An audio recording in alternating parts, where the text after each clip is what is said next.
Դուք լինելով արդեն պրոֆեսիոնալ բոմժեր, ինչ խորհուրդ կտաք սկսնակ երիտասարդ բոմժերի։ Ես երիտասարդ բոմժերին խորհուրդ կտամ լինել վստահ, լինել չհանձնվող տեսակ։ Արխային մոտիկացեք մարդկանց, ամենաբարդը ինչը ձեր հետ կարա լինի, կարա ասի փող չունեմ, քեզ չկա մոտս, բայց դուք աշխատեք, գնացեք ձեր նպատակների հետևից ու ունեցեք տերմինալ, որ ասի քեզ չունեմ, սենց հանեք, ասեք քարտոֆ կուզեմ։ Չասեմ, որ մեր երկրում ստեղծված է լավագույն պայմանները, մենք ունենք պուլպուլակներ, գնահատեք դա։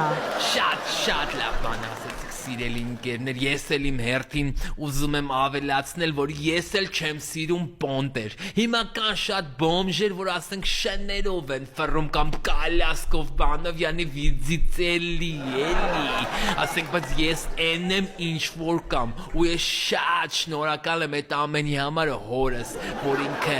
տունը ծախեց, խմավ կազինոներում կրվավ ու այսօր ես են եմ ինչ կամ հելիս։